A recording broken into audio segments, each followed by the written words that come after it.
इस वक्त हम गुजरांवाला की सैटेलाइट टाउन की मरकज़ी मस्जिद के मीनार के ऊपर खड़े हैं और ये गुजरांवाला की शायद सबसे हाइट वाली जगह है। शायद इतना बड़ा मीनार गुजरांवाला में किसी और मस्जिद का नहीं है। ये हमारे सामने ये ग्राउंड है गवर्नमेंट कॉलेज की।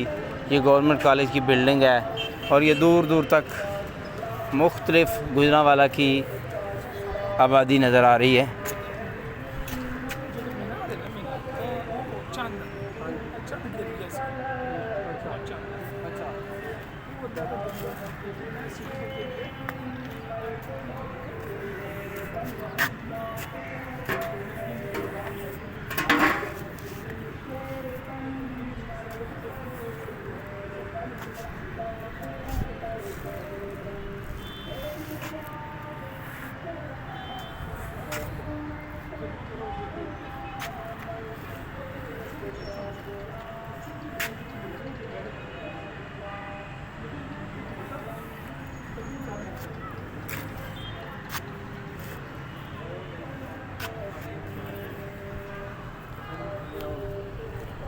ये नीचे मस्जिद के पंखे नज़र आ रहे हैं। ये मस्जिद सैटेलाइट टाउन की मस्जिद नज़र आ रही है।